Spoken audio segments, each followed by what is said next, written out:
ये मदिरापान, ये हमारे सनातन धर्म में सबसे बड़ा पाप है। बहुत महत्वपूर्ण बातों को भी जानना चाहिए।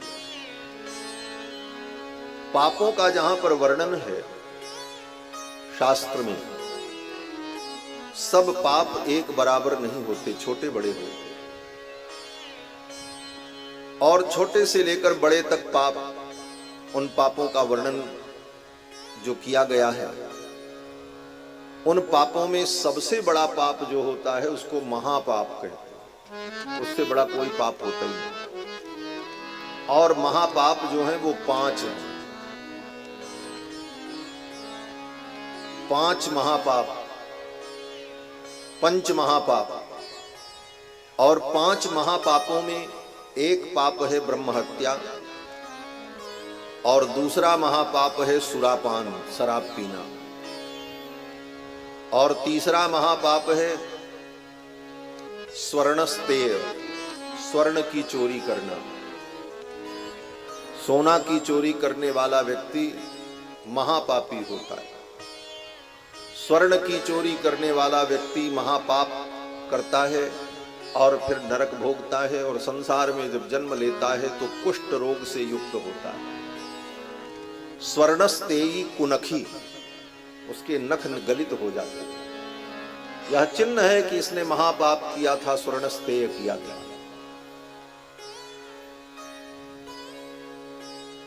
ब्रह्म हत्या और सुरापान, स्वर्णस्तेय, और चौथा महापाप गुरुवांगना गमन। गुरु की पत्नी, बड़े भाई की पत्नी, मामा की पत्नी, फूफा की पत्नी, पूज्य जनों की पत्नी के साथ व्यभिचार, ये चतुर्थ महापाप है। और 5वां महापाप है इन 4 प्रकार के पाप करने वाले व्यक्ति के साथ जो उठता है, बैठता है, खाता है, पीता है, उनका अनुमोदन करता है, तत्संगी, उनका संग करने वाला भी उसी कोटि का पापी होता है। तत्संगी पंचैते पातकी जना है, ये 5 महापाप है।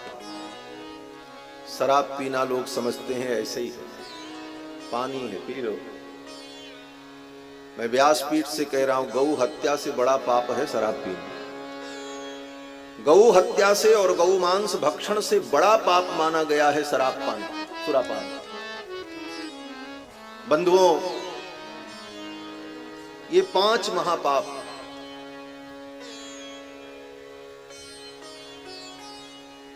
सुरा के विषय में तो शास्त्र में यहां तक लिखा है, जिस बर्तन में सुरा रखी जाए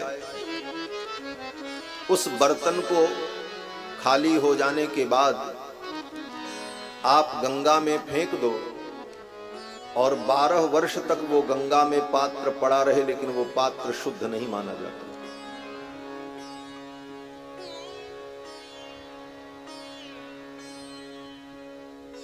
इन महापापों के कारण ही बुद्धि दूषित होती है, सत्कर्म नष्ट हो जाता है, और जीव की पाप में प्रवृत्ति बढ़ने लगती है। फिर पाप की प्रवृत्ति बढ़ने पर और पाप बढ़ने लगता है, और फिर धीरे धीरे वह पतन की ओर चला जाता है।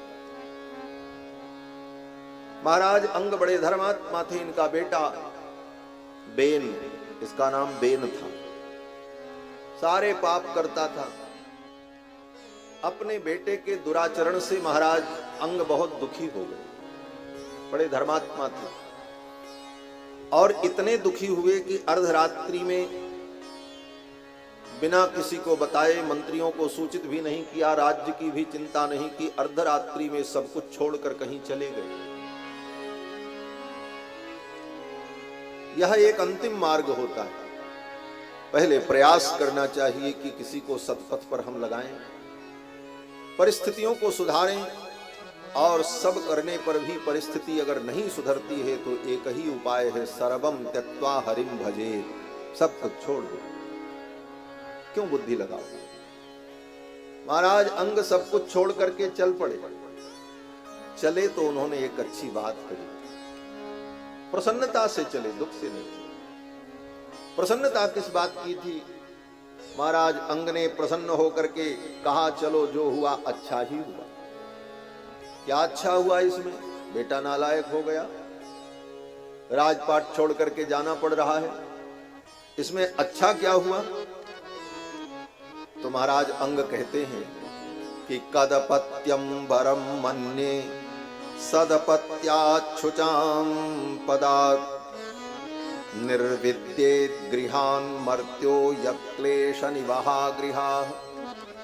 महाराज अंग ने कहा कि मेरा पुत्र कुपुत्र हो गया, इसको भी मैं भगवान की कृपा मानता हूं, ये भी भगवान की कृपा है। इसमें क्या भगवान की कृपा है? महाराज अंग कहते हैं कि अगर मेरा बेटा अच्छा होता, लायक होता, तो बेटे में, परिवार में मेरा मोह और बढ़ जाता, लेकिन मेरे नालायक बेटे ने मेरे मन को संसार से हटाकर भगवान के चरणों में लगा दिया, इसलिए मेरा बेटा अच्छा ही है, मैं इसको अच्छा मानता। कदपत्यम वरम मन्ये, इस कुपुत्र को मैं अच्छा ही मानता हूं। मेरे मन को, मेरे चित्त को इसने संसार से हटा करके गोविंद के चरणों में लगा दिया, इसलिए ये भी भगवान की कृपा ही। सच्ची भक्ति यही है, हर परिस्थिति में भगवान की कृपा का अनुभव करना, इसी का नाम भक्ति है। अच्छा हो तब भगवान की कृपा है, और बुरा हो जाए तब फिर अरे भगवान की कृपा नहीं, भगवान ने हमारे साथ ऐसा कर डाला, यह सब कह करके भगवान पर आरोप प्रत्यारोप करना, ये भक्ति नहीं। भक्ति तो ये है कि दुख भी हो तो उसमें भी प्रसन्न होने का प्रयास करो, और मानो इसमें भी भगवान की कोई कृपा निहित हो, इसमें भी भगवान की कोई अच्छी इच्छा होगी।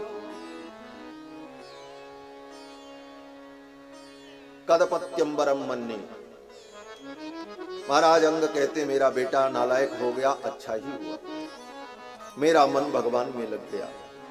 हर परिस्थिति में भगवान की कृपा का अनुभव करना, इसी का नाम भक्ति है। हंसने का समय हो जीवन में, प्रसन्नता का समय हो, तो भगवान की कृपा का अनुभव करो, और जीवन में रोना भी आए तो उस समय भी भगवान की ही कृपा का अनुभव करो। इसीलिए भक्तों ने कहा भक्ति क्या है? बोले भक्ति को समझने के लिए फिर तो बहुत ग्रंथ है। भक्ति संदर्भ, नारद जी का भक्ति सूत्र, सांडिल्य महर्षि का भक्ति सूत्र, गर्ग महर्षि का भक्ति सूत्र, पराशर महर्षि का भक्ति सूत्र, और भी अनेकानेक आचार्यों के द्वारा भक्ति पर लिखी गई व्याख्याएं, बहुत कुछ है, बहुत बड़ा साहित्य है पढ़ने और पढ़ाने के लिए। लेकिन समझना कितना है? बोले समझना इतना है कि जीवन में रोना और हंसना हो, और दोनों एक साथ चलता रहे और प्रसन्नता बनी रहे, इसी का नाम भक्ति है।